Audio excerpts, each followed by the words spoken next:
ஹரே கிருஷ்ணா. ஓம் நமோ பகவத்தே வாசுதேவாய. ஹரே கிருஷ்ணா. மகாபாரதம் ஆதி பருவம் பார்த்துட்ருக்கோம்.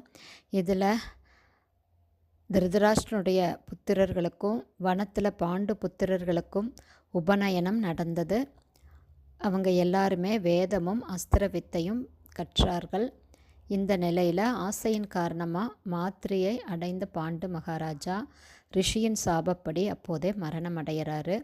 தன்னால் தான் இது நேர்ந்தது அப்படிங்கிறதுனால மாத்ரி தன்னுடைய புதல்வர்களை குந்தி தேவி கிட்ட ஒப்படைச்சிட்டு கணவன் கூட உடன்கட்டை ஏறுறாங்க. அதுக்கப்புறம் சில ரிஷிகள் குந்தி தேவியையும் பாண்டவர்கள் 5 பேரையும் கூட்டிக்கிட்டு அஸ்தினாபுரம் வந்து திருதராஷ்டர்கிட்டையும் பீஷ்மர்கிட்டையும் நடந்த விவரங்களை சொல்லி அவங்கள ஒப்படைக்கிறாங்க.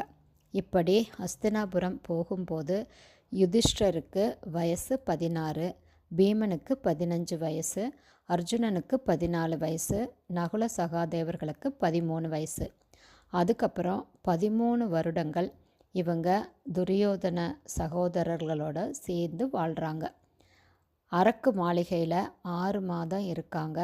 அதுக்கப்புறம் ஏகச்சக்கர நகரத்தில் 6 மாதம், பாஞ்சால அரசனுடைய அரண்மனையில் 1 வருஷம், மறுபடியும் துரியோதனன் சகோதரர்களோட சேர்ந்து 5 வருஷம். அதுக்கப்புறம் 23 வருஷங்கள் தங்களுக்குன்னு கொடுக்கப்பட்ட இந்திரபிரஸ்தில் வாழ்கிறாங்க.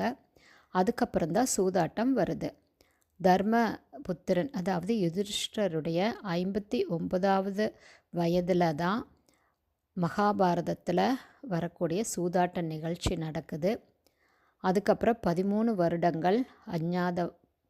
வருடங்கள் வனவாசம். அதுக்கப்புறம் 1 வருட காலம் அஞ்ஞாத வாசம், யாருக்கும் தெரியாமல் மறைஞ்சு இருக்கிறது 1 வருட காலம்.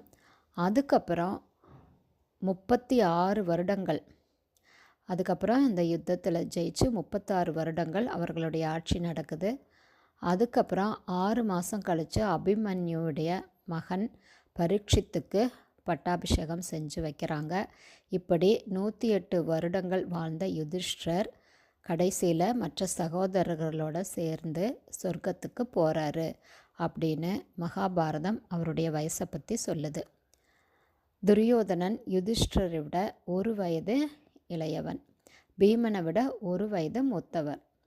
அவர் மகாபாரத யுத்தம் முடிவில் இறந்து போகிறாரு, அதாவது 71வது வயதில். கர்ணன் யுதிஷ்டர மகாராஜாவை விட பல ஆண்டுகள் மூத்தவன். ஹரே கிருஷ்ணா.